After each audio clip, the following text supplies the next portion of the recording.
শুভ বিজয়ার অনেক অনেক শুভেচ্ছা অভিনন্দন আমার তরফ থেকে। বড়দের জানাই প্রণাম আর ছোটদের জানাই আমার আন্তরিক ভালোবাসা।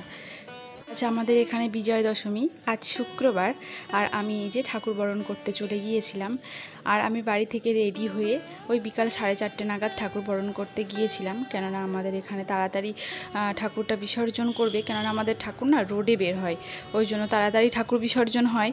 তো ওই জন্য 4টে থেকে বলার কথা, আমি 4:30 গিয়েছিলাম।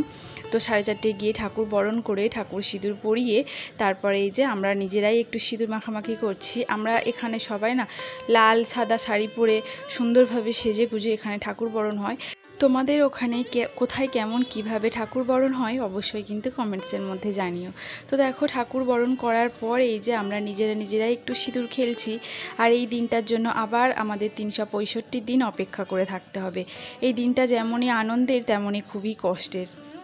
বাঙালির সবথেকে বড় উৎসব দুর্গা উৎসব, তো সেটাই আজ শেষ দিন, মন খারাপ।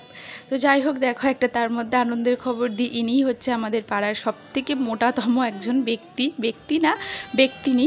তো ওনাকে দেখে সবাই হাসাহাসি করে, কিন্তু উনি নিজের মতো করে সব আনন্দের সঙ্গে মিলিয়ে দেয়। তো যাই হোক, দেখো এদিকে ঠাকুর বরণ হয়ে গেছে, রোডে বার করার জন্য ঠাকুরকে ভ্যানে তোলা হচ্ছে।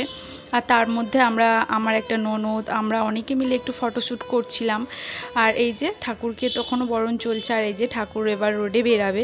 আর এখানে না আমরা হিন্দু মুসলিম সবাই মিলেমিশে একসঙ্গে কিন্তু ঠাকুর বরণের সময়ও দেখে সবাই, মানে মুসলিমরা দেখে যায় ঠাকুর বরণে। আমাদের রোডে যখন ঠাকুর বের করে মুসলিম হিন্দু সবাই একসঙ্গেই আমরা যাই রোডে। তো আমি যাই না, তো দূর থেকে এই যে একটু ভিডিও করলাম। সবাই নাচতে নাচতে, মেয়েরা আগে, তারপর ছেলেরা। এবার রোডে যখন, এটা আমাদের মানে পাড়ার ভিতর রোড, মেন রোডে যখন উঠবে না, তখন ছেলে মেয়ে আলাদা আলাদা করে ভাগ করে নাচানাচি করবে। যাই হোক, তো আবার আসছে বছর আবার হবে। সবাই খুব ভালো থেকো। শুভ বিজয়।